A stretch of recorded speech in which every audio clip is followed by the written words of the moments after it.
তো আজকে ভর্তা বানাবো সিম ভর্তা। তো মানুষ দেখি ফেসবুকে ঢুকলে দেখি ওনাদের আবার একটা কি পিসনির মধ্যে ভর্তা বানায়। আমার দেখে এত ভালো লাগে জানেন, আফসোস লাগে। তো আমার তো আর ওই পিসনি নাই, আমার এই যে হাত আছে, হাত দিয়ে বানাবো, কিন্তু সুন্দর লাগে। ওনারা পিসনির মধ্যে, পিসনি না কি বলে বলতে পারি না, ওই একটা লাঠি দিয়ে তারপরে ভর্তা বানায়। যাই হোক, আজকে সিম আলু ভর্তা বানাবো, তো আপনাদের সাথে একটু শেয়ার করি।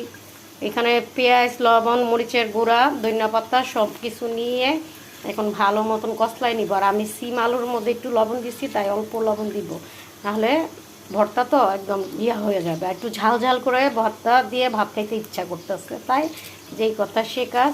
আর এখন তো ঠান্ডা পড়ে গেছে, দেশ গরমে দেখি যে দুপুরে ভাত খেয়ে তারপর ওই যে রোদে যে বসে ভাত খাইলেই মনে হয় একটু শীতটা বেশি লাগে, ঠিক না বলেন তো? আর আমাদের তো শীত নাই, কিছু নাই, আমাদের তো রোদ নাই, কিছু নাই, ভাত খেয়ে যাইয়া বিছনার মধ্যে শুয়ে যাই। ঠিক বলছি না বলুন তো? এই যে এখন ভর্তা মাখা শেষ, একটু সরিষার তেল দিব। ভর্তা মানে সরিষার তেল দিয়ে মজা লাগে, ঠিক বলছি না বলেন? আর ভর্তা বেশি কষলাবো না, একটু আধা ভাঙ্গা থাকবে, ভালো লাগবে খেতে। তো কে কে ভর্তা খেতে চান আমাদের বাসায় এসে পড়েন। আর সিম ভর্তা কে কে পছন্দ করেন তারাও আমাদের বাসায় একটু জানাইন কমেন্ট করে। সিম ভর্তা এই যে আমি বানাইলাম।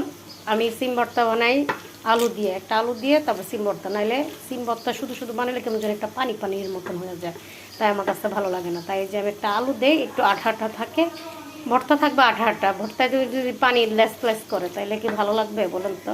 এখন আর একটু ধন্যবাদ দিয়ে দিব। এই যে মজাদার ভর্তা তৈরি হয়ে গেছে আমার, বলুন তো কেমন হয়েছে?